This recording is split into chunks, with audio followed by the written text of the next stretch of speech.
वकील बानी पीटीआई फैसल चौधरी कहते हैं फवाद चौधरी और शोएब शाहीन की लड़ाई अफसोसनाक है। ऐसा नहीं होना चाहिए था। रमज़ान मुबारक के बाद अपोजिशन इत्तेहाद की तहरीक शुरू हो जाए कि program tonight with Samar Abbas में गुफ्तगू करते हुए मजीद क्या कहा उन्होंने, सुनिए। अफसोसनाक वाकया है, मैं समझता हूँ कि नहीं होना चाहिए। शोएब शाहीन साहब भी गुस्से में हैं, अवॉइड करना चाहिए।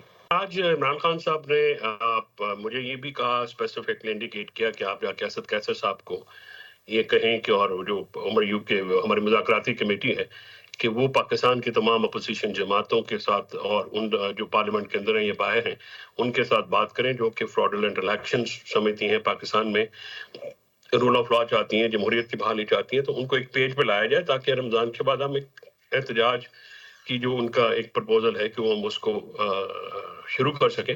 हुकूमत के साथ तो हमारे मुज़ाकरात मुअत्तल हुए हैं, लेकिन हमने अपोजिशन जमातों के साथ अपने मुज़ाकरात जो हैं वो जारी रखे हैं।